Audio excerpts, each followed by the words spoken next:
If you're trying to decide between the Bambu Lab A1 or the A1 Mini, you're in the right place, because in this video, we're going to quickly go over all the differences you need to know with these.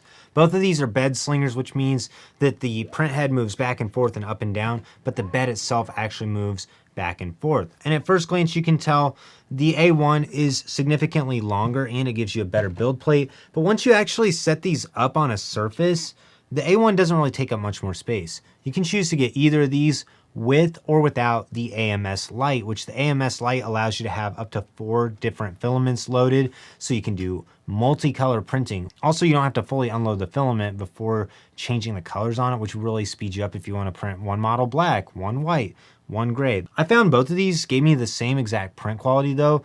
From my functional prints that I would do like Gridfinity bins, the A1 had no problems with it. I also tried the A1 with and without the cryo grip plate, had no issues with adhesion on it, even using the other plate on it.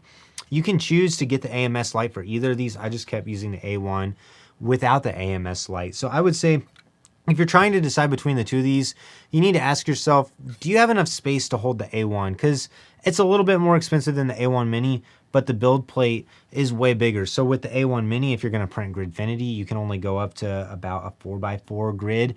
With the A1 full size, you can actually do a 6x6 grid, which is really nice for making larger bins and also to cover a larger surface area faster with Gridfinity plates. Also, if you want to do a lot of functional prints, there were many things I couldn't fit on the A1 Mini. All the items I could fit on the A1 Mini printed just fine and at the same exact speed as the A1. So really all you're getting is a little bit of price saving. So with the A1, you're getting a much larger build plate on it with the same exact print quality for just a couple $100s more. So my recommendation is, if you have the budget and you have the space, I would say just get the A1 over the A1 Mini, because you're not going to run into as many limitations with the models that you're able to print. Either way, I would highly recommend the AMS light, even if you don't plan on doing multicolor prints, because it just makes it faster to change the color out from one model to the next. I wish I would have got the AMS light for the A1 Mini.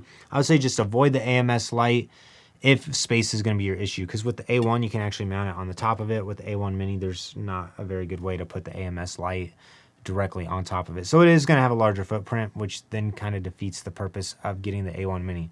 So my recommendation is the AMS light is amazing to use with it for the multicolor printing.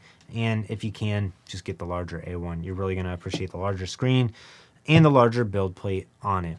If you're interested in buying either of these, I got links to buy in the description below. And if you got any questions, leave a comment. I'd love to hear them.